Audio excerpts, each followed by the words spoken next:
So, okay, we're now streaming live on Facebook. Gonna start with the pouring of the tea. The very popular, it's not popular at all, the very popular pouring of the tea. I'm imagining that when I say it's not popular at all, that's in like square brackets, or maybe when I use square brackets there, I'd probably use round brackets with italics. I'm a big fan of italics. Oh, we're live now. That's what I want to click on. Italics are almost my favorite. I like those kind of more than bold, really. If I'm being brutally honest about typefacing and other things for which I don't know the correct words, I really like italics. They make a good point. Anyhow, so that's how I'm imagining that is like I say a thing and then there's the subtext like that indicates to you I am in on the joke, that no one cares about me pouring tea, and then I say the thing again to reemphasize. Anyhow, this is me explaining a joke, which tends not to be that funny, I'm told by people. Feedback about my sense of humor. Well, good morning, everyone. Happy Friday. As is oft the case, I ask you to put a little note in below. Let us know who's here. I see 5 eyeballs, 5 balls, now 6 balls. It looks like we have a new eyeball. The eyeball thing looks new. And so I guess Facebook's updated that so it's more human or something. I don't know. Anyhow, put your name in below. Let me know that you're here. It's more fun if I can be with you directly. We've had a bunch of people just drop off now that I've made that request. This week here in Victoria is rainy. It's super rainy.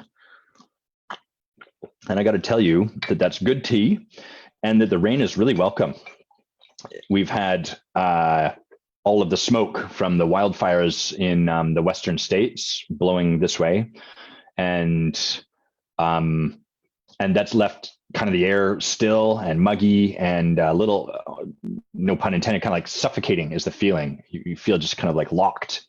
And so the deluge that we've been having a ton of rain, has been really kind of, I'm just going to let the old Herms dog out here. The downpour. Come on, Herms, you got to leave. You can't just wander. There you go. See, can you see him leaving? No, you can't. You just have to trust me. The downpour has been refreshing and kind of neat. It reminds me often of the transition that is fall, of moving out of summer into kind of like school time. It's the school year. I get to buy new clothes. I was always, once I no longer lived at home, once I moved out of my house and was on my own and was making my own money and doing my own thing, fall was like, oh, it's time to go get new clothing. The Gap's got new sales or whatever. And so that's like a fond memory that I have. Anyhow, it's been very refreshing. It's been quite cool. I've been out walking in it. And a couple times, I often like to go for a walk when I'm coaching. There's something about ambulation that I find really soothing to my mind and really nourishing. It really fills me up. And I'm really committed to modeling for my clients. Like you can have it all. You can have a life where you do really deep, profound work. It doesn't have to be coaching, and where your well-being is served throughout that. And it doesn't have to look any particular way. So I enroll my clients in this. I let them know, hey, often I'll be out walking. And if you feel like you're not getting my full presence, let me know, because I'm committed to that. And my experience is that out in nature, I have more of my presence to provide. And the only downside to that is I've been out walking a couple of times this week. And the way Victoria works is you can usually look out and see gray skies. And unlike places like Vancouver, you can be like, I think I'm going to be okay. You know, it might mizzle a little bit, but no big deal. Yeah, I've been out halfway in the middle of the walk and it just dumps on me. And I've had to quickly make my way back home. So that's been kind of cool. The distinction I'm going to talk about to start us off this morning is about ownership.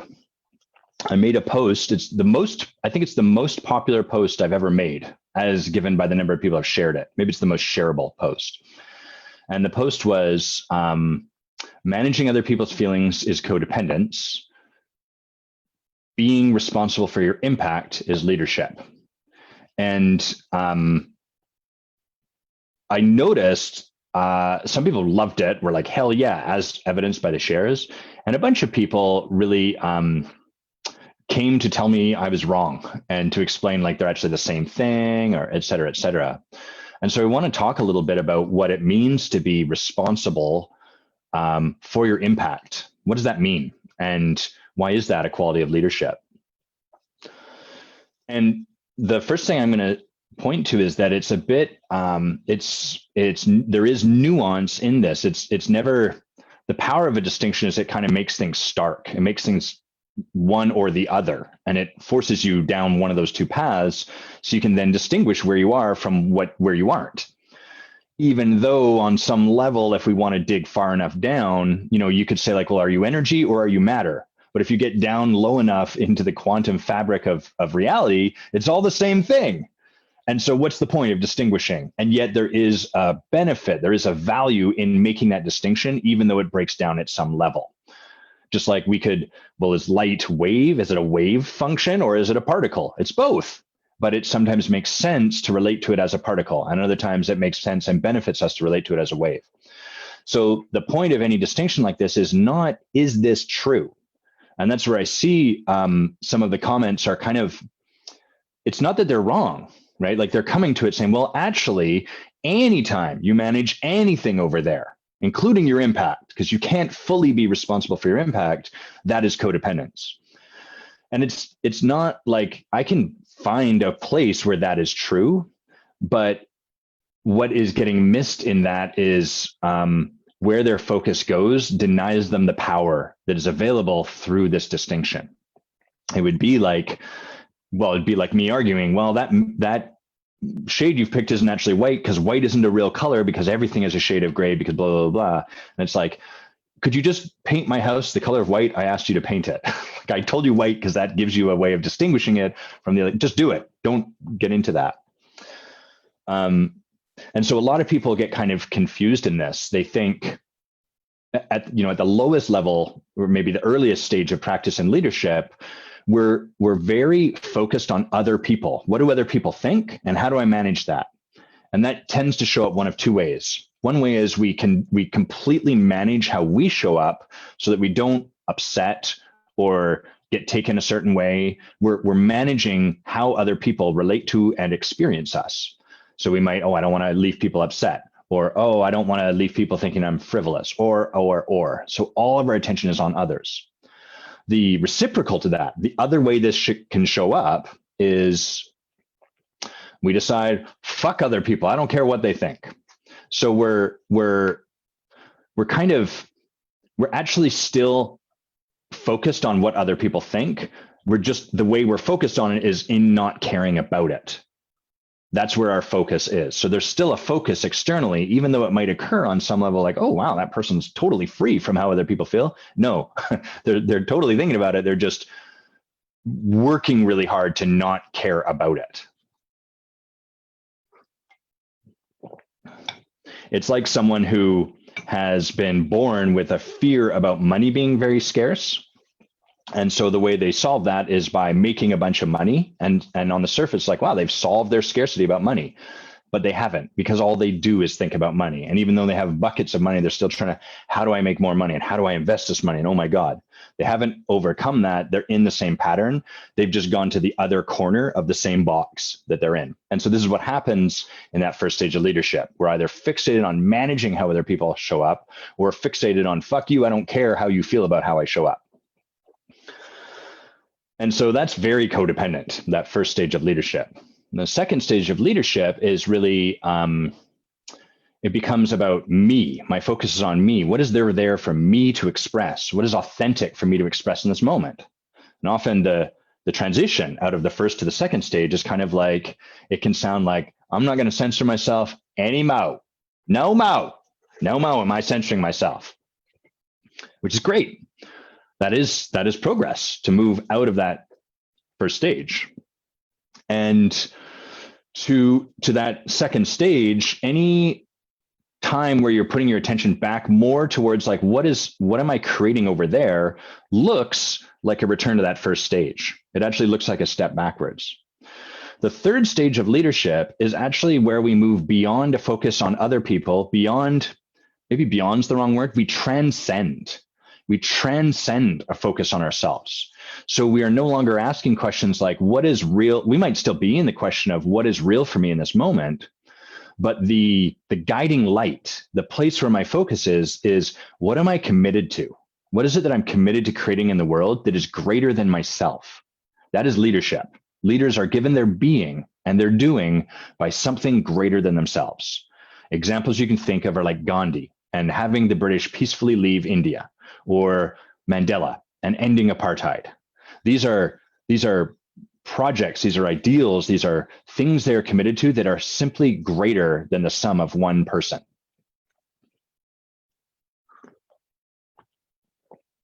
And so in this level of leadership, the leader is asking themselves questions like, first, they will check in with themselves, and they will also be cognizant of how other people are feeling.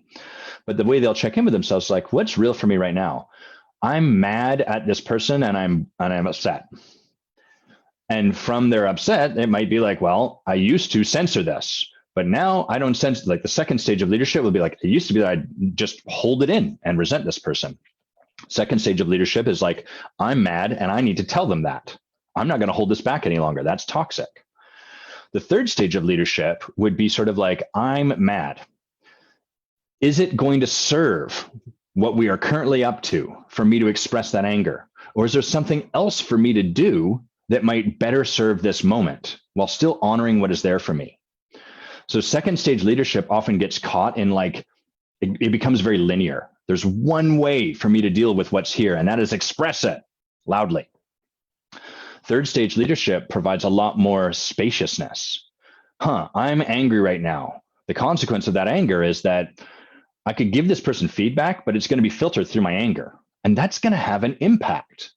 If I work my anger out over here and then come back and provide this feedback to this person, that's going to have a different impact than if I just give them the same feedback while I'm still stewing in my anger. And that is going to create two different types of impact.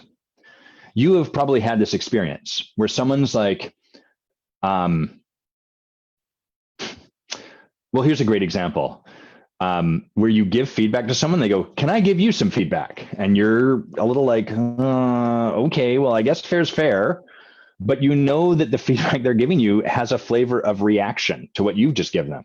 And we know this because it's hard to receive feedback. And so we get that feedback and it lands on us kind of like, well, this is your fault, or, blah, blah, blah, blah. We feel that come through energetically. And then that lands on us a certain way. And so to bring this all back to where we started, which was being responsible for our impact, what the third stage of leadership looks like, what the leader practicing at this stage does is they don't just check in with themselves. They don't just go, well, how is I being as I brought that? They use the way something impacts the world out there as a diagnostic. So they would take a look and be like, wow, that feedback I gave that person really didn't land, like it didn't get in. And at the second stage, what would happen is the person would say, that's not my fault. That person's just not open to feedback. That person's uncoachable. At the second stage of leadership, there's a lot of uncoachable people. The world tends to be quite uncoachable, except for those select few that are willing to meet you the way you're showing up. The third stage of leadership would take a look and be like, how am I being that is creating this dynamic? How am I showing up how am I showing up? How am I delivering that is having my feedback not get in? How am I creating this particular impact? It doesn't mean that there's not a whole whirl of dialogue and thoughts and history and trauma and whatever else going on over there for the other person. But remember, the leader always turns the attention back here, first and foremost. That is our work. So we always look like, given that that's the way that impacted, was there a better way that I could have shown up to have my feedback get in, because what I am committed to is that my feedback is received more so than what I'm right about? Is there a different way I could deliver this? Is there something different I could have brought? Is there a different way I could have been? The second stage of leadership, this will occur like codependence. Oh, Adam, you're managing those people's feelings. You're getting enmeshed with them. You're codependent. This is not true. What I am doing is I am putting my commitment on something greater than simply what I hold to be true. I'm looking at the impact I have at large in the world and using that to provide me feedback so that I can continue to develop and increase and become more artful in what I'm doing, and thereby create a more powerful impact that's aligned with my intention and commitment. So all of this is an upshot, which is when you hear that distinction, managing someone else's feelings is codependence, being responsible for your impact is leadership, the opportunity is not to go, do I agree with that? The opportunity is not to go, is that true? Or, well, what about this situation? What about these exceptions I can drum up? You can always find exceptions, by the way. There is no distinction that you cannot defeat. Even gravity always does blah, blah, blah, blah, blah. I can defeat that easily. If you were to tell me, Adam, gravity on Earth is always 9.8 meters a second squared towards the center of the Earth, I could tell you, well, no, because higher up on a mountain, you're further away from the center of mass, there's going to be a reduction in gravity, blah, blah, blah, blah. So when you hear a distinction like that, the game, if you really want to use it to create something for yourself, is not to ask questions like, is it true? I'm not here bringing you truths. I don't write about truths. What I'm interested is providing distinctions that open up possibility for you. And the best way I heard this described was by Werner Erhard. When I was training with him in Cancun, he and Steve Zaffron said, you want to take what we provide you kind of like you'd take the first line of a joke. So when someone tells you, all right, a duck walks into a bar and says to the bartender, you don't go, well, hold on. Ducks don't go into bars and they don't talk to bartenders. This joke sucks. You don't do that. You set aside that part of you and you sit in the joke. You allow the reality of a duck walking into the bar, talking to a bartender, because that then allows the next part to really make a difference. So the work of using a distinction is never to ask, is this true? It's, what if I put that on? And then you could ask questions like, well, where do I manage people's feelings as opposed to being responsible for my impact? Where can I find that distinction? And what this does is it's sort of like, it helps you build a bit of a palette for your own noticing. Kind of like a sommelier would say, well, can you taste tobacco or blackberry? And then as you start to be able to taste those two flavors, you can start to distinguish more nuance. This is what a leader does. A leader develops a palette for distinguishing how someone is being. That's how you use a distinction powerfully. Okay, let me have a sip of tea. I'm going to bring our guest on shortly. Excusez-moi. Are you guys commenting and it's just not showing? What if I just want to see, because I've seen no comments and this is fucking gold, what I'm sharing here. That's funny to me. There should be like just tons of comments like applause. Oh my God, Adam, you're so smart. I love your haircut. It's just weird. Oh, there's some comments here. Okay, I can see them in Chrome, but not Safari. Safari, you're fired. Bring in Chrome here, mute that. Okay, all right. So I'm going to respond to some of these comments. Happy Friday, Shelly. Happy Friday, Jess. I think Shelly's boasting about Texas. Tropical storm Bata left. Glad to hear that. Good news. Happy Friday, Emmy. Good to see you. And Jess says, love this. Recently had a session about my commitment to peacekeeping versus getting my needs met in relationship. This idea of commitment to greater purpose really lands versus managing feelings. Love it. Thanks for saying that, Jess. You'll notice that part I say transcendent, right? So the first stage of leadership and the second stage of leadership are often in opposition to one another. I'm either focused over here or I'm focused all over there. At that first stage, I'm all focused over there. At that second stage, I'm all focused over here. At the transcendent third stage, I have the capacity to have my focus on you or on me, because what matters beyond that is what serves my commitment, what serves the commitment greater than myself. So it actually has space for all of this. And that's consequently why people at the second stage who haven't yet been able to create that breakthrough, who haven't been able to create that transcendence, fight against it. Because at those lower two stages, allowing yourself to think about what's going on over there, allowing yourself to take responsibility for that is obviously codependence. It's obviously a track backwards. So thanks for getting that, Jess. Okay, let me tell you about my guest, and we're going to bring him on. I actually did not know too much about Alex. He, these days I have the good fortune of delightful people reaching out to me and saying like, hey, I want to play with you. I want to partner with you. I want to do that coaching thing, or can we have a conversation, or we just get into one? And which I'm always a yes to. And Alex was one of those people. And as we got on today, the first thing I noticed was he sent me his email, and it was ihitthings.ca, which I thought was quite clever. And I was like, oh, cool, this guy's a drummer. And he lives in Victoria. That's amazing. I wonder if I've heard him drum. I don't think I have, but still wonder. And then the second was, as we started to talk, he shared that he was doing accomplishment coaching program here in Victoria, which is always something that really warms my heart. Accomplishment coaching is the program I took and then led for about 5 years. I was in Seattle and San Diego leading their work. And it just made a profound difference in my life, a truly profound difference. I credit them with not only showing me my heart and supporting me to come from my head down into it, but really like giving me the gift of seeing my soul and planting the seeds to begin living from that place. If that sounds woo-woo or weird or whatever to you, I get it. I'm a former lawyer. Sounds really weird and woo-woo to me as well. And that's the magic of this work.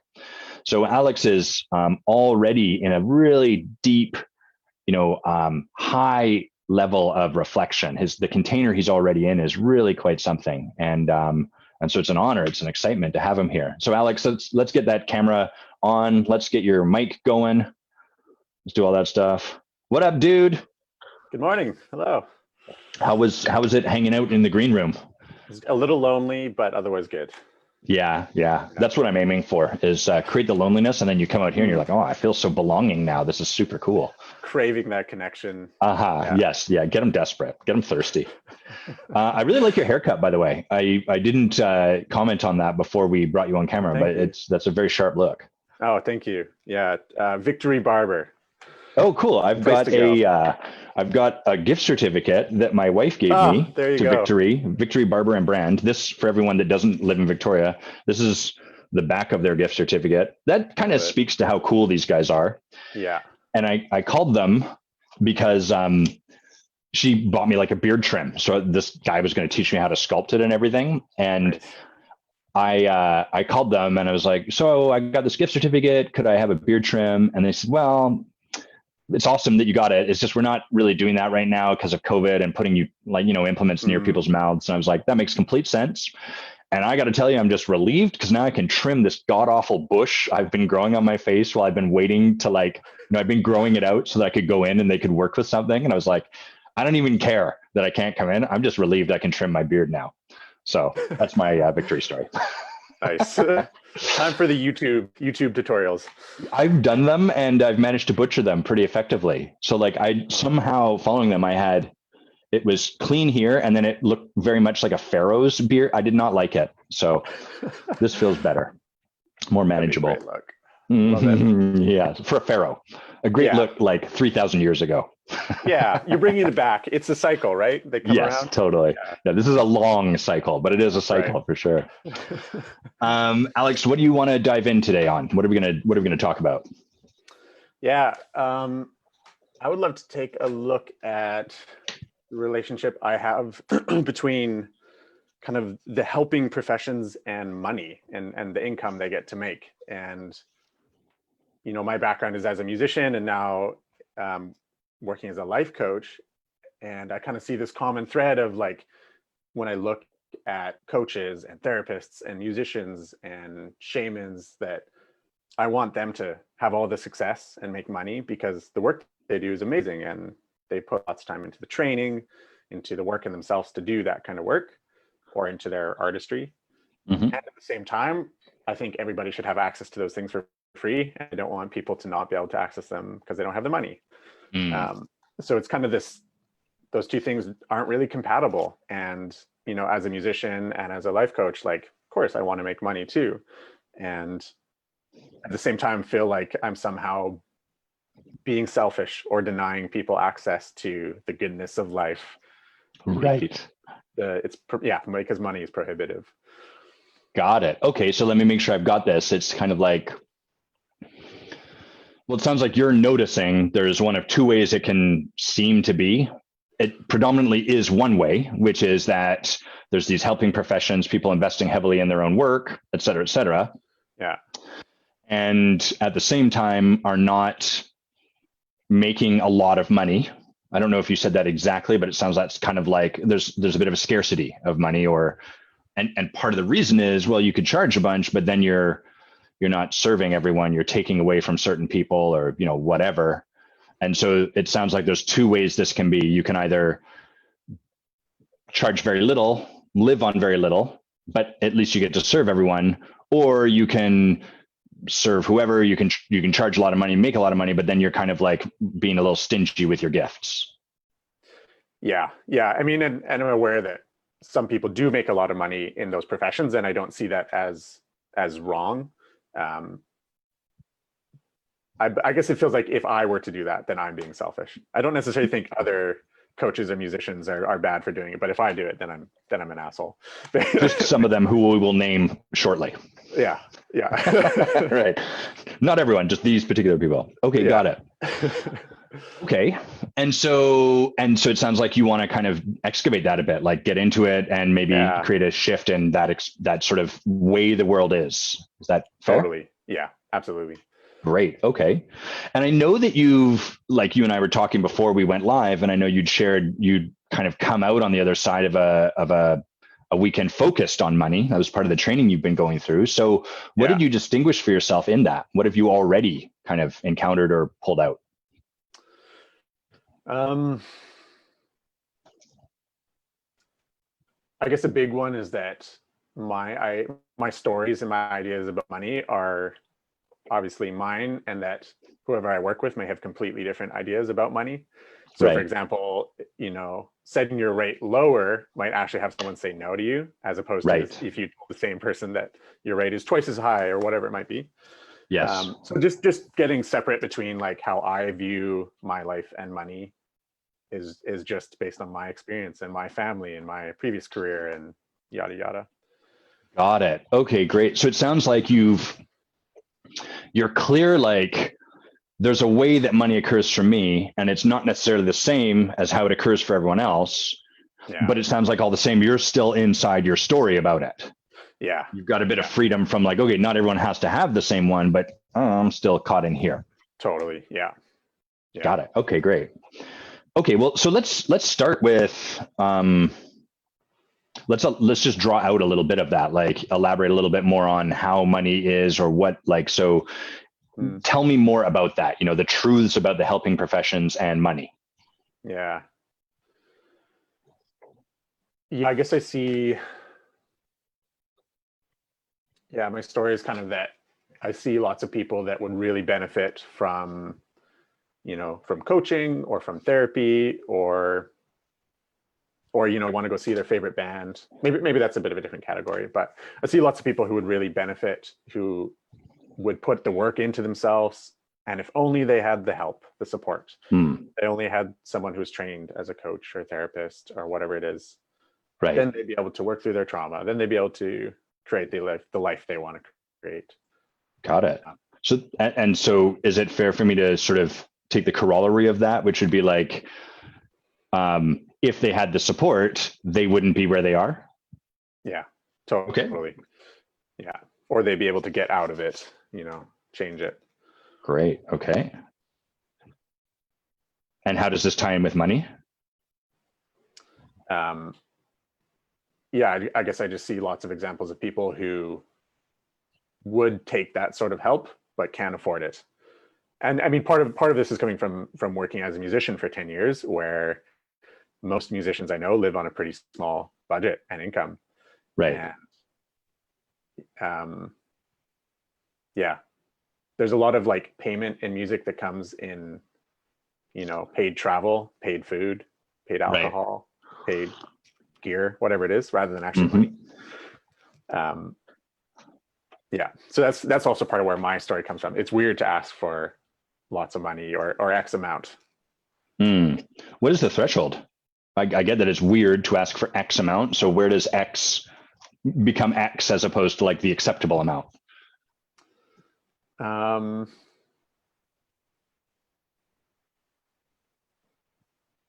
Yeah, that's a really good question.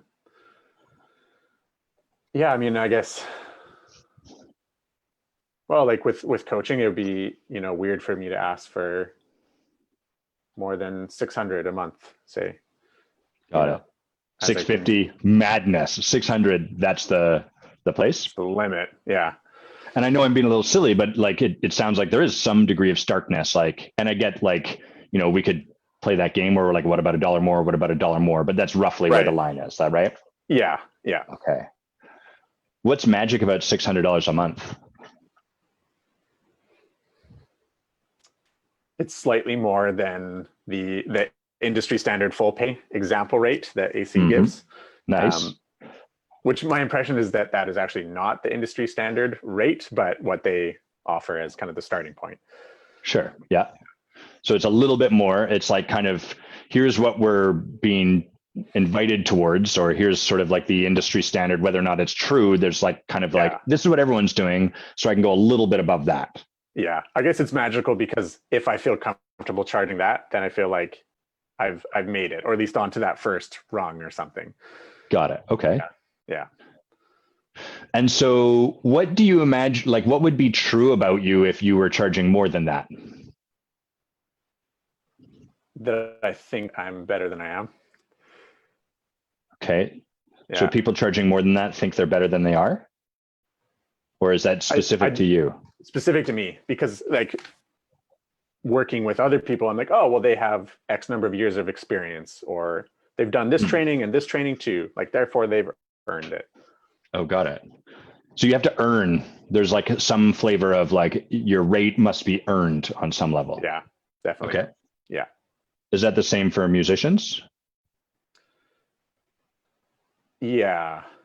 Okay. Yeah. I mean, I know in music, I'm really good at keeping myself in the proving myself mode, which I've done for years. Like, always take on the biggest challenge so that I can improve the most, rather than, looking at where I'm strongest and pursuing that further or something. Right.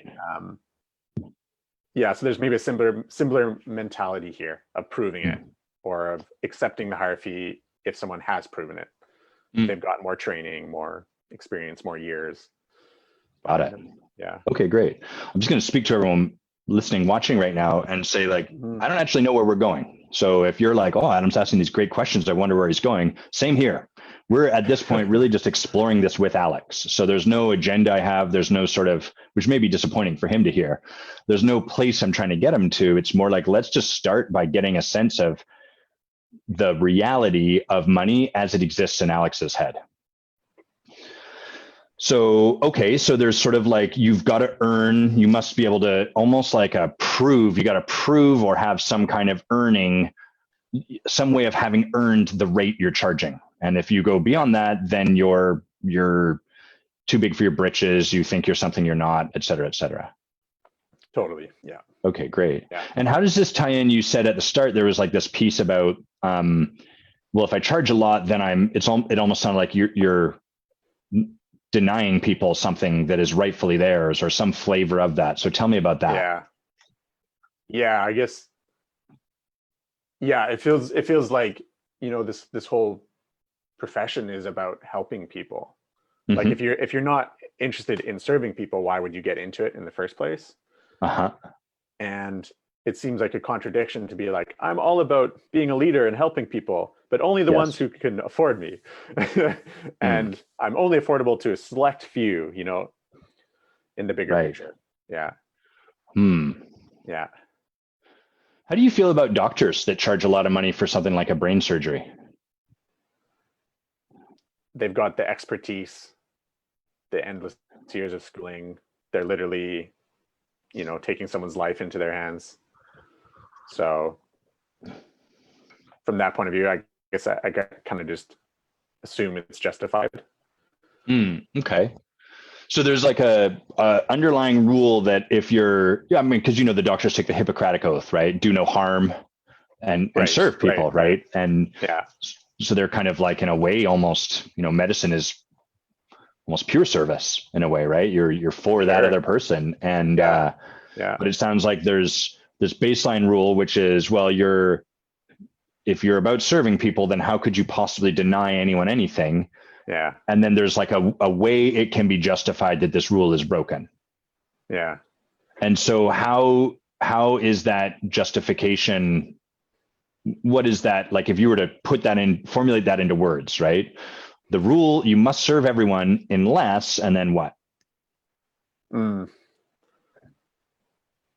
Yeah, interesting. I guess part of my brain is like, oh, but like in Canada, because of our healthcare system, you still have access to that stuff, so it's okay. Right. Um, Not so yeah, much in the sorry. States. Yeah, and in my mind, the system in the States is messed up. Mm. It's So corrupt. what should the doctors be doing in the States Helping, according to your rules? yeah, according to my rules, like helping those who need it, offering medicine or healing to those who need it. Got it. Okay. In a way that is accessible to ideally everyone, like the poorest, the richest, wherever you fall in society. Right. Okay. Got it. So there's like a real, again, there's some exceptions in the Canadian system because it's subsidized by the government. We've set our system up this way, but like, Yeah. I can see how with a profession like coaching, which is not, it's outside of the government, right? There's not even a healthcare provision for it. That there's kind of like, well, you are here to serve people, therefore you should serve. It sounds kind of like maximally serve people. Yeah. Okay. Yeah. How does this play out with your time? Because you have a limited amount of time. And if you were to give away coaching for free to everyone that wanted it, how would tell me how that would work for you? Yeah. I mean, I'm aware that for myself in like holding space for other people, it takes a lot of energy, and I love doing that and it feels really good. But I also see that I have like a tipping point if I'm around too many people that I'm holding space for, and like my well-being has to be higher and higher to not have that tip into me like taking on other people's energy and getting drained by it. So if I was like coaching all the people all the time, I'm sure I would be a terrible coach. I wouldn't have the energy or space to. Got it. So there's our justification in that regard. Oh, you're back. Right. The justification being like, well, there's only so much I can give out before I'm not serving them anymore. So therefore I can justify saying no to some people, be it 25 or 100, because that's the limit at which I can actually serve. Yeah. Yeah. Got it. Yeah. Anything else showing up for you there in that moment?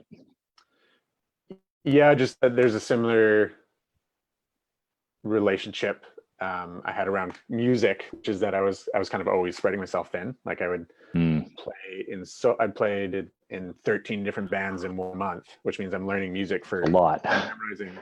It's insane. And like the more stressed and tired and exhausted you are, the less you actually have to give to music. And so I was, stuck in that proving it space instead of actually like music's just a conduit for me to give my gift or do my thing. Got it. To be of service to people. Got it. Yeah. So the cycle is pretty damaging to what the actual goal and potential is. I'm so glad. I love that you talked about sort of like the goal and the potential, like, because what I'm now curious about is like, so I get that there's this way that money, and it sounds to some extent time, and you're filtering, right? Like, because in a way, money is where we say yes to you and no to you.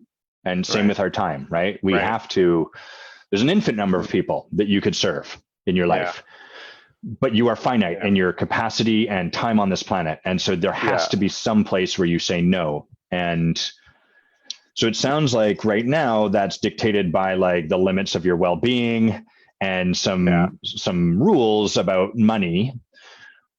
So what do you want? I get how it is. What do you want? Yeah. Yeah. I mean, for myself, I want to give the full expression of my gift, however that looks, and have really good well-being. And I do want to make a good income from it too. What is a good income for you? Oh man, that's the question. If you gave yourself permission, I get it. There's Yeah, like these rules that are like, it's not okay for you to want this. I'm not yeah, even going to make you do it, right? But if you gave yourself right. permission to express what you want, Yeah, what would it look like? yeah, yeah. Kind of free of that stuff. Like I definitely like to make 115K a year or something. 115? Yeah. Great. And how many clients would you want to work with based on the amount of time and the energy you were devoting to them, let's say in a given Yeah. week? Yeah. Probably like, if I had like, 8 or so private clients, and I also want to work with bands, with musicians, but also want to try like group coaching with a band that's a cohesive unit themselves. Yep. So maybe like, 8 private or one-on-one clients and a few bands or couples. Relationship coaching is also really intriguing to me. Yeah, I love, first of all, I just love the idea of you coaching bands. Holy crap. Yeah, I had a right. client who used to be an agent, and he was just constantly like, oh my God, musicians, they're like Right. a nightmare. And, Right. there's just so much relational dynamics in a band. And what better, Yeah. you've been through that. You've been through that with 13 different bands in a month. So Yeah, right. that's amazing. Yeah, Cool. totally. Okay. So we're talking like 10 roughly, Yeah.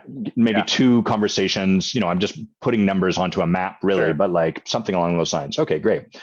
Yeah. Okay. So, and for everyone that's listening, where we've started is like, what does it look like currently? We've looked at that first place. Where are we? Where does the world look like for Alex? Now we're looking a little bit like, what does he want? Because we could change any of this, but it's all irrelevant if he's not clear on wanting to move towards something.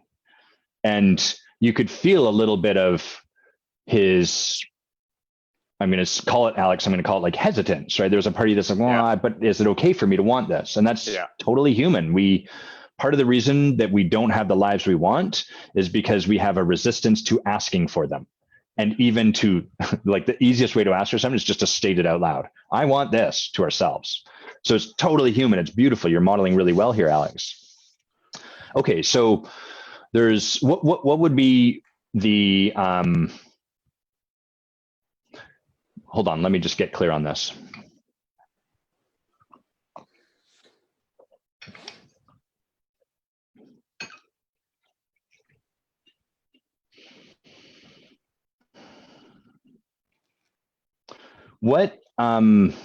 What's the gap between this where you are currently, which is like charging $600 a month, and where you just said you'd love to be?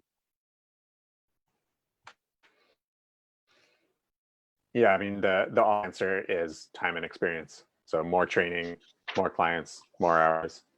Got Like it. it'll get there, but I need to prove it. Hmm. Same story. Yeah. Right. How long do you reckon it'll take? Like knowing yourself and the rules of getting there. Yeah.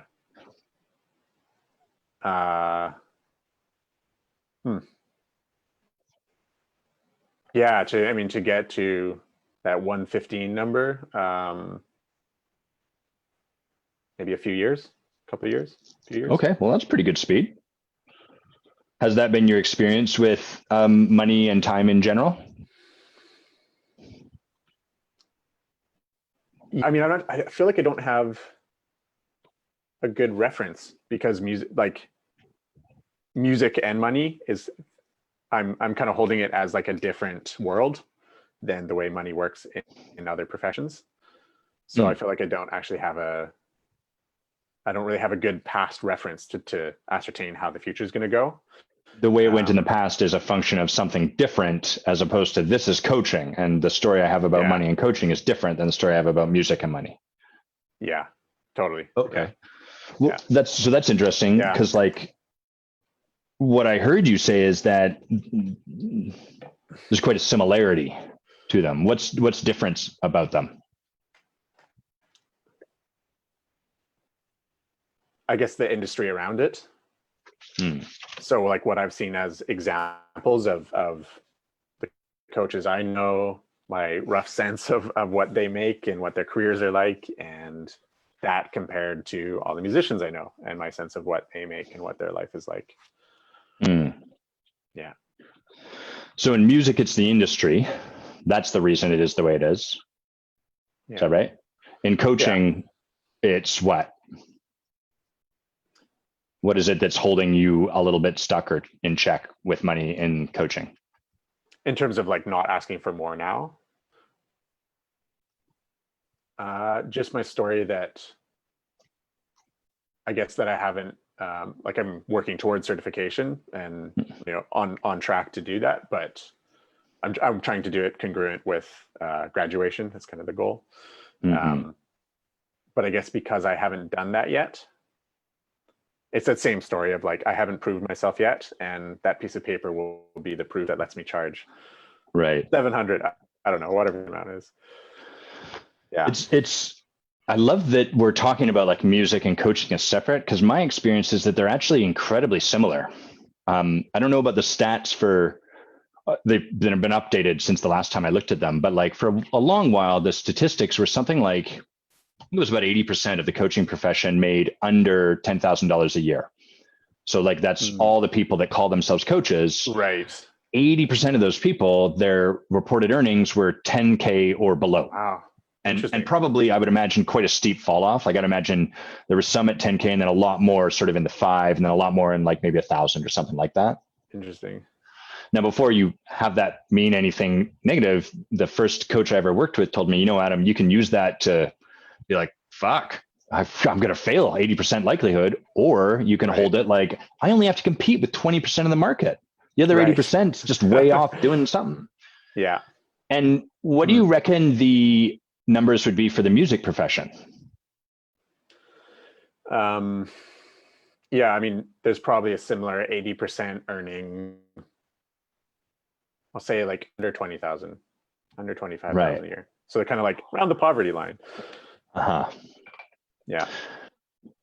And the other thing that occurs to me very similar in these two professions is that like in the coaching profession, there's like a nice thick meaty bell curve part. And then there's like the rock stars. Those are the coaches that are like doing what they're doing. They're out there, they're loud about it, and they're making lots of money doing it. They're well compensated for their expression, much like the music industry. Totally. Yeah. 100%. Yeah. Were you trying to get whatever the accreditation was in the music industry before you were willing to charge whatever you were wanting to charge? I mean, no, I charge like, so a lot of gigs, you don't get to ask a fee, they offer the fee and you can say yes or no. So like a lot of gigs work that way. And then other gigs where I actually get to set my rate. I was actually able to charge a pretty good rate, especially in a city the size of Victoria. Just being a smaller city, you know, it doesn't have like, you know, the huge studios with massive budgets and stuff. So I feel like I was able to do pretty okay. And I guess I feel like I can justify that because of how much I was playing and how much work I was doing and how many different genres I'd worked in and the different skill sets I had. And so there's kind of the justification for it. Yeah. Yeah. Like I noticed there's sort of always well, the thing that really strikes me is that you've got this kind of like, well, in the music industry, it's the music industry, it's the industry. Right. The coaching industry is different. Yeah. But I noticed that you're in the same kind of calculus with yourself, which is like, can I justify what I'm asking for? So I remember once my wife, Bay, and I were in a conversation with another coach, and Bay was upset because a friend of ours who she'd actually trained as a coach was charging ridiculous fees. And she was upset. She was like, I know I've got more depth. I've done way more work than him. And he said, Bay, I want you to hear this and really understand it. The amount of money you make as a coach has absolutely nothing to do with your skill level. What do you hear when I say that? I guess the question for me is like integrity. For me, I want to be fucking kick ass at what I do, and I want to be paid well for it. but I don't really want to be paid super well if I'm not really good at what I do. Because I think it feels like out of integrity, feels dishonest. Right. Whereas like, and that's the whole thing of like the industry versus me or whatever. If there's like someone else set a rate, Yeah. it's not my responsibility then. Like, it doesn't matter if I'm being overpaid or underpaid. It's just what they've set, and I can say yes or no. But if I'm being my own business and my own person, then I feel like my rates have to reflect my integrity. And that's kind of where there's like this little piece, the piece that doesn't fit. Yeah. Well, so I guess like, and I don't mean this sort of as a confronting question, although it may occur that way, but like, it almost sounds like right now you're like, well, I don't want to charge more than is commensurate with my level. I want to be in integrity around that, which I honor you for. I really get that. There's lots of coaches that are like, I used to be an executive. I should be able to charge this much money. And they do. And it's like, well, you're not necessarily creating that value, but that's not for me to say. It's for their clients. Totally. Yeah. So I really honor that integrity in you. And I'm hearing you say, well, I want to charge this much money, and it's probably going to take me a couple of years to get there. Yeah. And so and you seem okay with that. Is that true? Do I have that part right before I go further? I have a feeling that I have the suspicion that there's a huge amount of growth for me in being willing and able to ask for more. And I actually kind of wonder if it actually in the long run would serve my clients too. Like me going through this process and going past my comfort zone is going to be part of what helps them do the same. Well, I'm sure it will. And there's also like, there'd be a huge amount of growth for me learning to like eggs, I'm sure. Right. But I don't want it. Right. I'm not interested. Eggs are disgusting, and people that eat them are monsters. Love it. So like, you bastard. Yeah. Oh, you have no idea how many, if you tell people you don't like eggs, you get the same, you don't like eggs? And then, but I'm what kind of thinking about, I should go. I don't know about the rest of this call now. Yes, I've outed myself. So yeah, there would be I'm sure there'd be some growth available, but I'm not clear if you actually want that, because what I'm hearing you say is I don't want to progress any faster than I currently feel an integrity about. And while I can see and hold the possibility that like, hold on, let me just see if I can give you the reflection. Yeah. You have a story right now that $600 is the right amount of money to be charging for the amount of training you currently have. Yeah. Which, if you're empowered by that, there's not much work for us to do. You're earning what you are empowered by. Right. But if you are like, but I actually want to be charging $1,000, and I don't think, and like, I think the story might be in the way of that. Well, then we could create a different way of relating to this that would allow for all of that. But where we're kind of in a little bit is like, well, I don't want to expand beyond the rule that I currently have. But I'm okay with being in that rule, which then is like, cool, my job's easy. So, we're back. Where did I get cut off? I missed the last bit of you said. Great. Something. My job's easy.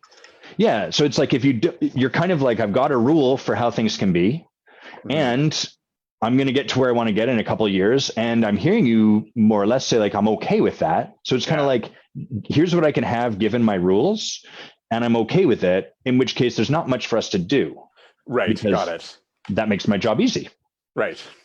Yeah. So I'm curious, is there like something you actually want that this rule is currently precluding, or is it like, I'm okay waiting 2 years to get there, and that's the right way to do it?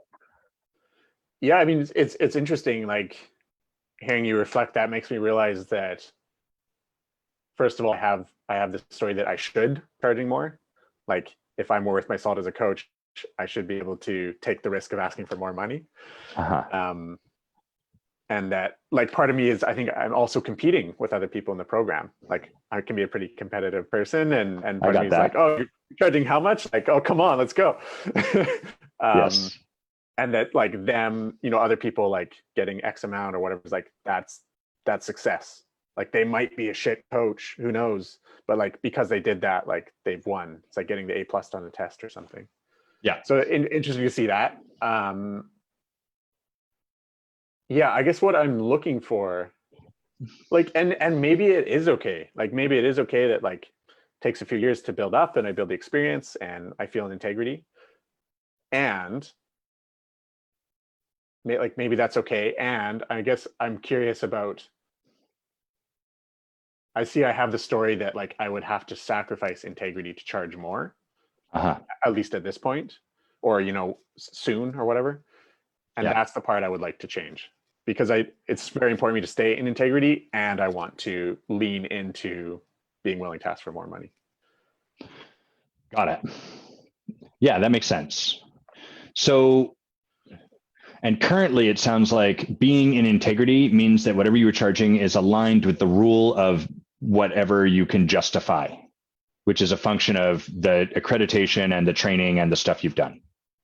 That's the way I've looked at it, and maybe there's a better way to look at it. But yeah, that's what has been for sure. Yeah, there's millions of ways to look at it. I just want to make sure we're on the same page as far as how it currently is set up. So, totally. Yeah. Okay, great. So what do you make, like, this might sound like a weird question, so I'll try to get it right because I love doing that, but we'll work through it to make sure I'm asking the right question. But it's kind of like, what does the rate you charge people, what is the meaning of that rate?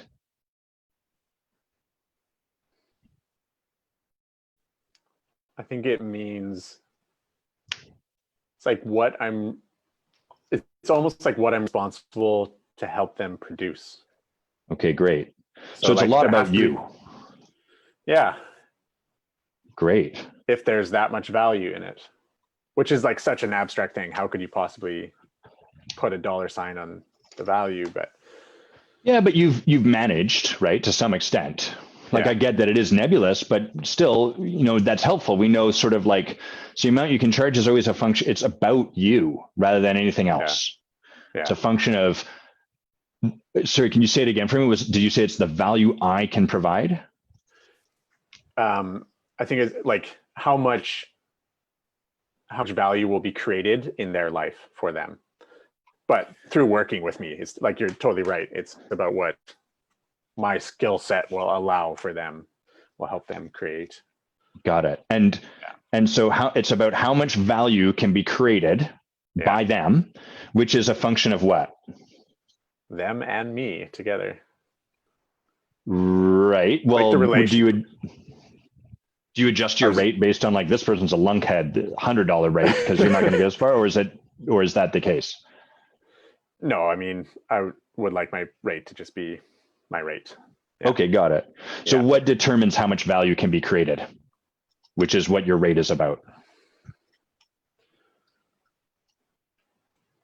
Both my skill set and their desire and who they are as a person, like the complete being, how the relationship goes between us. Right. But I'm not, I'm skeptical. See this look on my face? That's your answer makes my face do that. Why do you think that is? I mean, I guess it's kind of like, where's the responsibility, or where is the weight of it?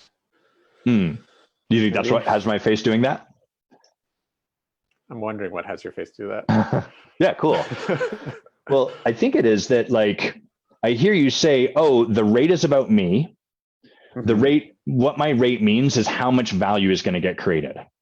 And then I'm asking you, great, and what's that a function of, right? So we're kind of like, what is, and I heard you say, well, it's like my skill set and how they show up and be, but I'm not actually hearing that your rate is at all really a function of how they be or anything like that. Like, what you're charging sounds more like it's really about your skill set, your story about what you can provide.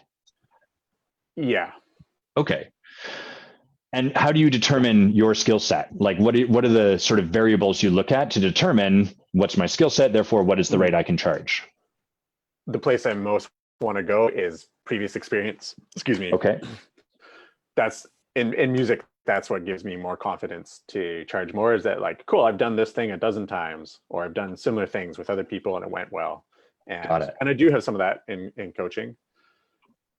There's just there isn't years of Rolodex behind me to draw from. Got it.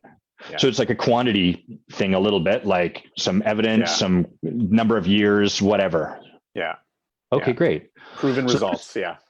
Yeah. Oh, great. Proven results. And I'm curious, Yeah.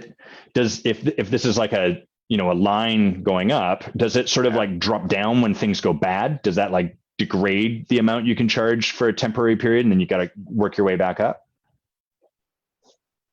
Yeah. I mean, I could definitely see that story playing out. I don't like, Great. I wouldn't actually change a rate, but I could see like after a failure being uncomfortable charging, after a success being totally comfortable charging. Right. And it would, if it might not have you drop your rate, but it would slow down before you raised your rate. Would that be fair? Could, yeah, it might have that effect for sure. Okay, great. Be a little bit longer. Oh, that was crappy. I'm going to wait a little while longer before it's okay for me to, okay, great. Yeah. Need to fix that. Need to sort that out. Right. Get a few more wins under my belt. Then I can justify to myself the increased rate because then I can ensure that I'll provide the value, blah, blah, blah. Okay, great. Totally. Yeah. So it's kind of like what you can earn is a function of proven results minus negative results over time. Mm. Yeah. That'd be fair? Cool. And then there's probably like a few other things we'd put in there, but. Yeah. Okay, totally. great. As a sketch for sure. Yeah. Great. So is there a limit on this? In terms of like how much you charge going up and up? Or... Yeah. Any cap? Interesting. I guess not necessarily. Yeah.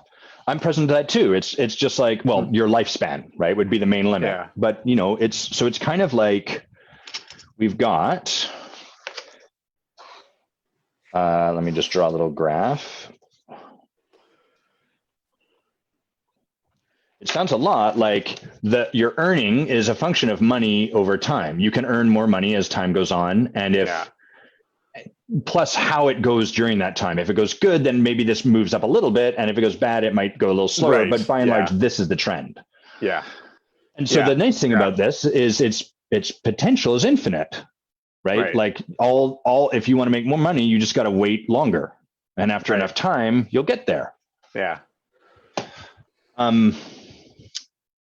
So on the one hand, you may be totally empowered by that, and that's totally fine, in which case there's not much to do. What I'm present to is that part of what makes coaching powerful is its capacity for an exponential growth as opposed to a linear growth. Yeah. Now, the thing is, both linear and exponential growth, you just put more time into the equation, and you'll notice, here, I'll draw an exponential growth curve.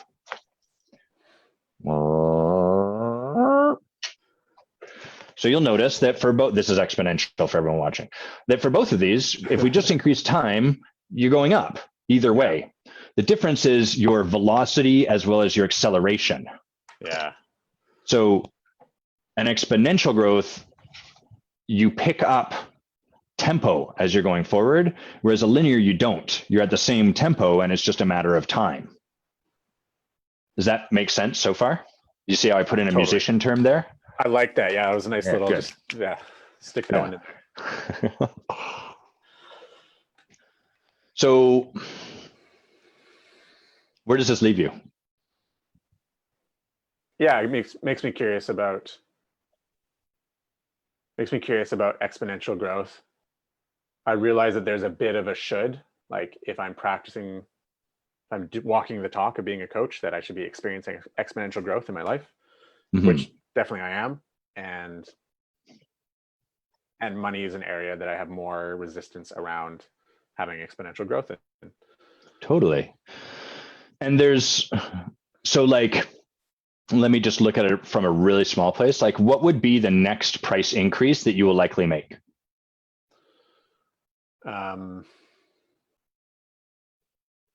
Someone in the program had the suggestion of like, get hired 3 times at X amount. Don't tell me about those people. Screw them. Cool. Tell me about like, just give me the number.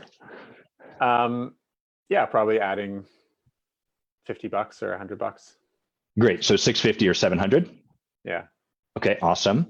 And how many months roughly will it take us to get there? 2 to 4. Okay, great. Yeah. So what if it was, this isn't something I'm telling you to do. It's more, I'm curious what it would demand from you in 2 to 4 months to double your rates. Mm. What would that require from you? Yeah. Leaning into my own growth more intensely, I think. What does that mean? Sounds good, but Yeah. nailing the right answers. Yeah.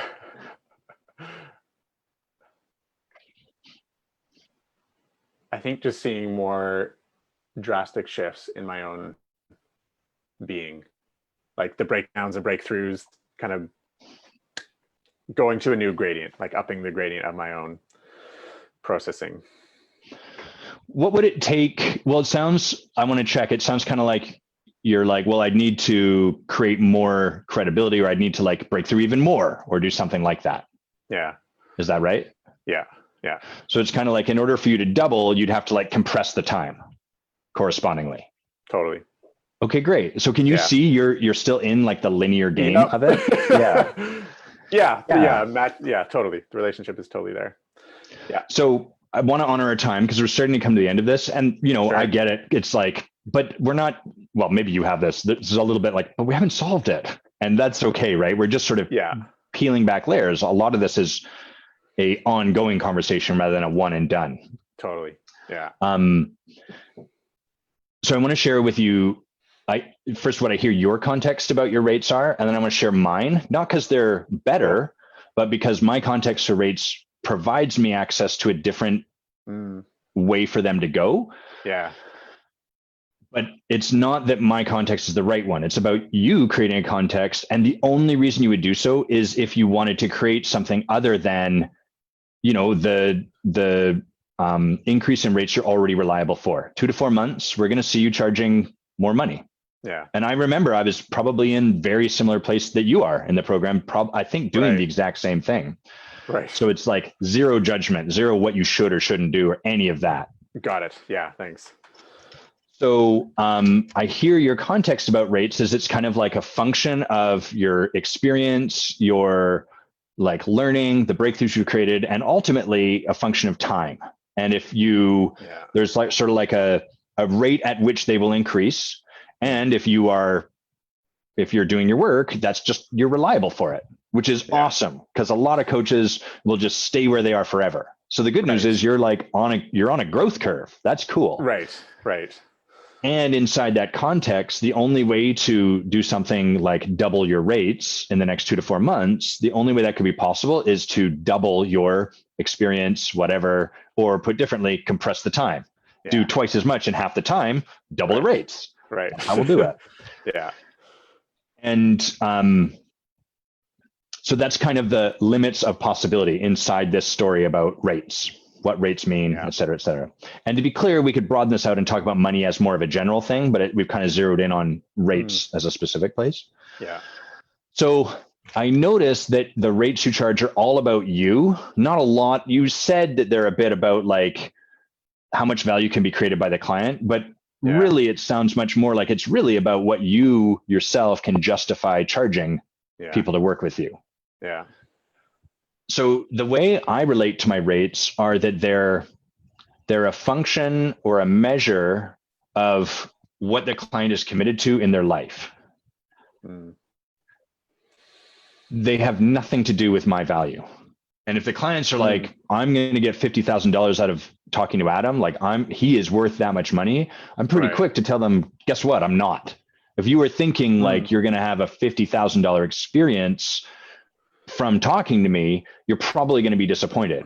And you're going to start to attach like every conversation, you're going to be looking at the clock and like, fuck, 3 minutes passed and nothing profound happened. I'm wasting whatever the math is to convert my rates into minutes. Yeah. So when I'm in a conversation with a client, first of all, my rates are fluid, but like also I'm what that does, that rate calls me to draw out a vision from them that is sufficient to have them commit at that level. As opposed to, do I need to go and do more or whatever? None of me is a function of my rates. Can you hear that? Yeah. What do you hear just in that distinction between those two? What do you notice or hear? Yeah, I mean, there's obviously that whole distinction of like, it's actually not up to the coach to decide how much value there is in a conversation for the client. It's up to them to decide. And I'm also really curious how fluid rates works for you. I don't know if you want to share or not, but Yeah, sure. I'm happy to. Yeah. But so I'll share about that in a moment, but like anything else you're noticing just in the distinction between those two ways of holding what our rates mean. Totally. Yeah. I don't know if I have really precise wording, but it feels like quite a different way to hold the conversation, to like quite a different context to sit in terms of how it feels to you or to me to be, or to whoever to sit in either of those contexts. Yeah. Nice. What are you hoping I'm going to tell you now that I start to speak about my rates being fluid?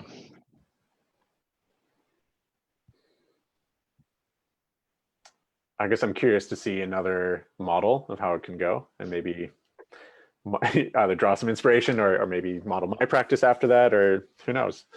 Cool. Well, so let me provide a suggestion or an invitation first. Sure. Especially because you're up against this, I would really invite you to not practice being fluid. It's kind of like if we were to go and see Picasso drawing. I'm going to compare myself to Picasso now, so get ready for this. This is going to be good. But if we were to see Picasso drawing, we'd notice like, oh, dude doesn't color outside of the line. He says, screw the lines. He just paints however he wants, and he doesn't make a face look like a face. He makes it look like a weird thing. Yeah. And so then we'd be like, great, I'm going to start doing that. But as a novice painter, actually what would serve me is first to learn to really color inside the lines. Yeah.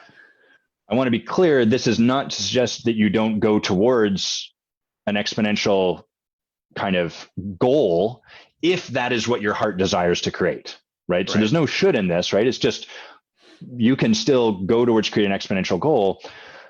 The danger of starting to get into a fluid rate is then that it makes our commitment a little wobbly, especially early on. Yeah. And there's real power if you're like, hey, I really want to create the breakthrough that's going to allow me to go exponential. Well, one of the best ways to do that is, great, what would the goal be having attained that? Would that goal inspire me? Great. Now, what do I have to do to actually do that? Instead of like, I charge $1 million, but for you, it's 100. Ah, crap. Yeah. That's not going to be much growth there, right? Does that make sense? Yeah. Yeah. Great. That being said, so like, when people want to work with me, it's 50K for a year. So that's the baseline. That's what I tell them. Yeah. And you probably just had an experience, even as I mentioned that number. Would that be accurate? Yeah. What was the experience? Party's like, holy shit. It's also interesting that it's a year as a time frame rather than 3 to 4 months or 6 months. Yeah. Yeah. So lots of people have that experience. It's a really common one. Right. And that's the baseline. But I am up to be enrolled in something. And if people are like, Adam, I really want to partner with you, I really want this kind of support, and 50K is way out of my ballpark, I don't know how to make it work. Can we have a conversation? Can we find a way to make it work? I'm a yes to them. Oh, are we back? Where did I get cut off? Cool. Where did I get cut off? It actually just went by really fast, and I heard everything you said. So nice. Cool. Yeah. And so, and even in that fluidity, where I'm looking is, does this amount of money that they are investing in their own coaching, in their lives, not in me, but in their lives, do we have a vision that is suitably inspiring and a call forward for them into possibility? Right. And is this amount of money something that's an edge for them? Does it require them stepping over a line, or is this safe and comfortable? Yeah.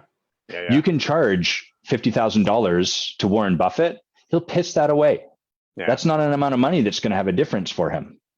Now, for you, currently in your context, you couldn't, there's no flexibility for this, right? Because you'd be like, well, I can't, even though what would serve Warren Buffett is to pay like $1 trillion. I can't do that.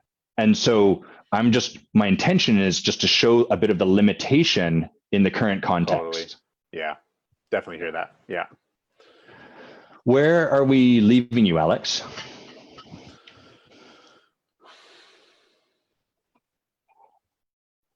Yeah, I mean, it's interesting to think.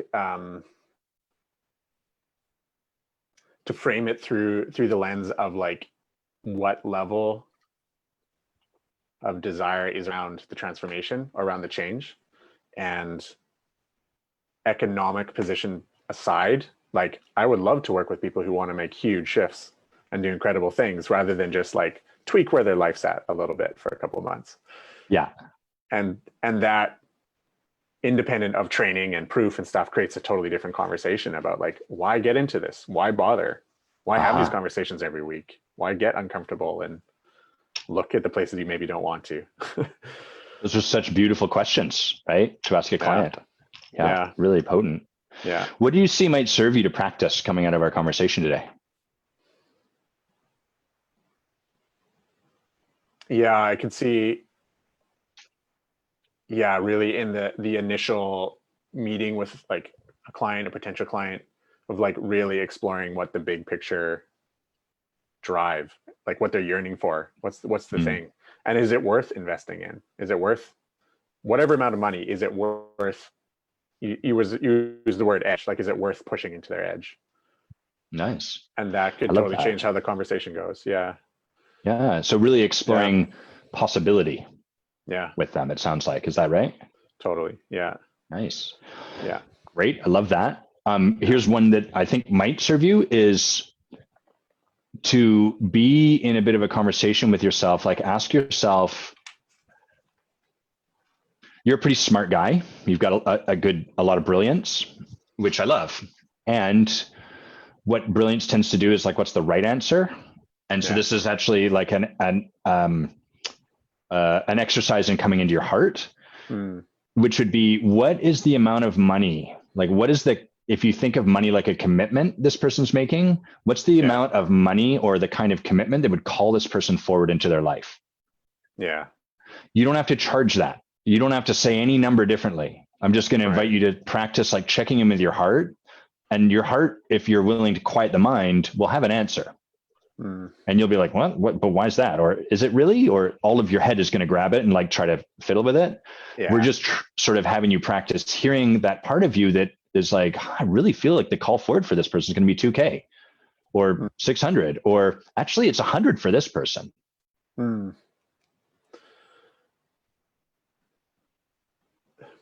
Yeah, I'm sorry. I'm thinking about that, which I totally dig. And then also like you're saying, like maybe in the beginning, like don't have flex rates, and maybe maybe keep them set. It's a bit of a paradox. Yeah. And I really believe, so like $600 a month, we're talking 3 month, you're working with a 3 month commitment. Is that right? Preferably 4, but 3 is the minimum. Right. Yeah. Preferably 7 years, but 3 months is the minimum commitment. Yeah. So we're talking $2,000, right? Yeah.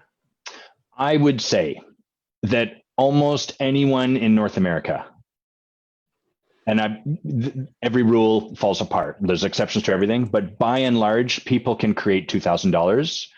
Like if I told them, hey, you're going to find the love of your life, and you're going to find that you love your job instead of hating your bosses, and you're going to discover that your earnings raise, people would, and if they knew in their heart that that was possible and could be they could find $2,000 for it. Right. So totally. It's that's why I'm suggesting for you currently not to get fluid for now, but instead to stand in the possibility that everyone can charge 2K or can create 2K. They might need to get resourceful. Yeah. But it's possible. Yeah.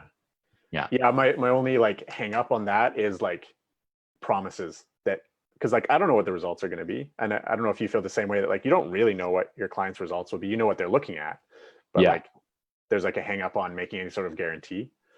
Well, here's your so it's good that you point that you're cognizant of that, because our job as coaches not to make a guarantee for an outcome, right? It's to stand for the possibility of this person's life if they were to commit to their life, the way that coaching has them commit. So you don't, you know, just like when I go to a gym, they're not saying we promise you're going to be jacked and have 6-pack abs. They're standing for the possibility that's available if I take that on, and that's what we do as coach. Yeah. So again, I would probably become incontinent if I was trying to guarantee $50,000 of results, but I really get like if my clients show up and if they do this work. And if they make that commitment, their lives are going to change dramatically. Right. And there is a degree of trusting that. Yeah. Yeah. Yeah. Cool. Do you get though that practice, like you can still check in with your heart and see like, hey, what would serve this person while maintaining, while like really holding, like, and I understand that this is the commitment that it takes to work with me currently. Yeah. Yeah. And that's just a great way to phrase the question, because on one hand, it's causing me to look at the place that is the whole drive for this relationship to begin with. And then it also lets me remove myself from it quite a bit.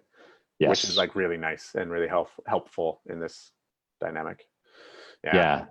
This is where proposing becomes as much an expression and an experience of what you do when you're coaching as anything else. Yeah. So like, totally. Yeah. You know, I can see you feel it, even just like, oh yeah. Yeah. That's the promise of this work. Go, please. Yeah. I was gonna say, like, the way I was holding it before, it kind of felt like there's a fee, but it's kind of devoid of meaning, or it's just like, it feels empty. It's like X amount. Yeah. And now it's like, what is the, maybe it sounds woo or whatever, but like, what's the energy behind the money? What is driving that money flowing or that energy flowing?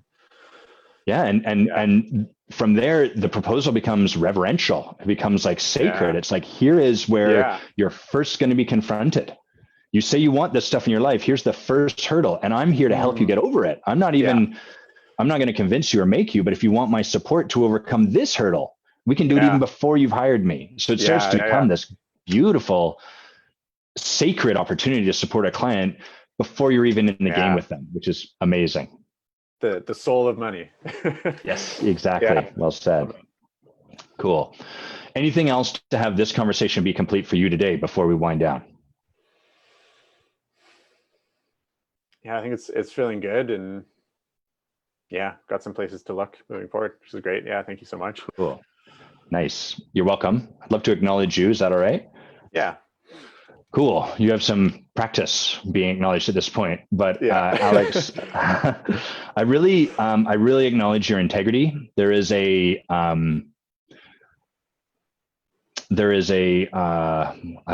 want a better word than this one, but I'm going to use it, like a straightness to your spine, which is a physical thing I'm reflecting, but it's also the energy you bring into a space. There's a real, like, this is a man who is aligned and really cares about alignment. And it's such a beautiful conversation that we've been in, because it kind of speaks to how we can stay in integrity, but in a way that keeps us stuck in a box. And from inside the box, it's like, well, fuck, I'm not willing to be out of integrity. So then I have to be here. And what coaching can allow to be possible is like, oh, how can we be in integrity with a different story, different way of relating to what's showing up? Yeah. So, I really acknowledge you for the integrity you are for every space you're in, and for like how a place you might find yourself a little bit stuck is actually a reflection of more of the integrity you are, which is just such a cool thing. And I would be willing to, like, it's so perfect to me in that regard that you are a drummer, because the drums really, rhythm is the backbone of music in so many ways. Oh, you missed the best part. I'm going to trust you heard most of that. I got it. Rhythm is the background, the music, the backbone. Yeah. It's, if the rhythm goes off, everything falls apart. It's crucial. And so there's such an integrity to you being that. And then I also really acknowledge you for the marriage of brilliance and like self-expression along the lines of integrity. Like, it'd be really easy for someone who is integrity to be like, I wear the same shirt every day with the same pants and blah, blah, blah. And yet I can't see it right now, but earlier you had like a mala on, and there's like, a sort of mandala in the background behind you. And it's just, there's a real beauty to who you be as a man, and a real cleanliness and purity with your energy. And that's just a beautiful thing, and such a gift to your clients as a coach. So thanks for bringing all of that here with us. And thanks for bringing that to the people you're working with. Oh man, thank you so much. Yeah, you're welcome. Okay, we'll debrief, then we'll do a little plug, and then we'll wind down. So anything you were surprised by, present to, anything that showed up for you that bears mentioning? It's pretty cool to see where this ended up, because it would have been very easy for, like wherever through the conversation, you're like, maybe there's nothing for us to do here. Like maybe you're in integrity. And like, that would have been a perfectly legit like endpoint. Yes. In a way, like there's nothing wrong with that. There's nothing to fix. But that's also like, to me, that's what is so cool about coaching, is that from curiosity, maybe you're at the best place in your life and maybe you're about to create something amazing. Like what now from here? Yeah. So, yeah. It's cool. really, really beautiful how, I mean, one of the places we get stuck is we relate to coaching like it's a remedial thing, which would be funny. It's like, oh, I'm not very good at running, so I'm going to hire an Olympic gold medalist coach to help me get good at run. No, we hire the coach to like win the thing, to create the result. And it's also like, I love that you brought that forward, because my job's to be unattached. If you were like, yeah, I think I'm good, be like, okay, great. Yeah, totally. Easy day. I get an extra break. And, sometimes that happens. It's one of the things that's most fascinating in coaching is people, especially from that context we started in about rates, like it's my value, I got to bring the value. Well, there's not a lot of room for it to just go that way. Sometimes I have clients that pay me a bunch of money, they show up, they don't do much. And my job's just to be like, hey, you're not doing much. Do you want to do much? No. Okay, great. Shall we end the call? Yeah, I think I do. Okay, cool. And that sounds easy and fun, but that's like the biggest challenge for me. And I suspect for you too, because I get you're really committed to excellence. And I can get bent out of shape by that, because I'm like, fuck, I'm not creating the value. They're not getting what, and then my coach lovingly reminds me, it's none of your business, Adam. Yeah. Yeah, totally. Yeah. That hits home. Yeah. Alex, where can people find out about you, whether it's your coaching or your drumming or anything else? Yeah. So, for coaching, I'm now a member of the Den Collective, which is the dencollectiveinc.com. It's a LA-based music mindset platform. Cool. I'm gonna put this in the chat while you're talking. Totally. Thanks. And privately, my email is alex@ihitthings.ca. That's your website too, right? My website, yeah. ihitthings.ca. That's all my music stuff. And Alex Campbell Music is my Instagram. I'm also going to do more coaching stuff on there as well. Cool. That's awesome. Are you working with any bands yet? Not yet. Just launched that LA platform like 2 or 3 days ago. And oh, cool. So I haven't even posted about it on social media yet. So that's coming up this weekend. Nice. So this is a good time for people to get into partnership with you. Like, totally. Yeah. I know a lot of people used to tell me, they'd be like, one day I'm going to work with you, Adam. And then they'd come back, a year later, but I'm on an exponential growth curve. So they'd be like, okay, I'm ready. Right. I'm like, yeah, but it's now like, 4 times the amount. And they're like, well, one day. I'm like, yeah, I know, I get it. So yeah, it's what a perfect time to get into a relationship with you. That's cool. Awesome work. I love it. Thanks. Yeah. Let's see. What am I going to plug? For anyone watching that's like, man, this whole conversation about like our rates and creating clients and that idea of like reverence with the process of the proposal and all of that stuff. Like if you want a different way of experiencing that work, want to create a transformation, or want some kind of result that seems outside of the linear growth, then you should join our course, the Creating Clients course. It's 10 weeks.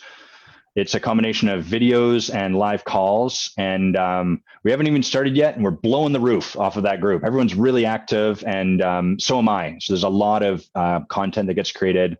And all of this work becomes really fun and beautiful as we create the transformation to allow it to be.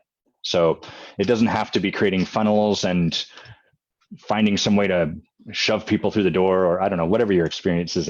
It's all good, but the Creating Clients course, I'm going to put a link to it right here in the chat. It's client creation. Hopefully I put the right link. Otherwise, don't follow that link if I got the wrong one. And I'm going to say that we are switching our formats a little bit on. Oh yeah, it came through. So that link you can click if you want to know more. And we're switching our format. So every second week, we'll be having live coaching. I'll be doing a live show once a month. And then there's something else I'm not sure yet that I'm going to bring in on that third week. So stay tuned. We've got some cool guests, and have a great weekend. Thanks for being with us, Alex. Thank you so much. What a pleasure. Cool. Now let's see. I end the live. I think don't end meeting for all yet. People get to watch. This is a fun part of the stream for people to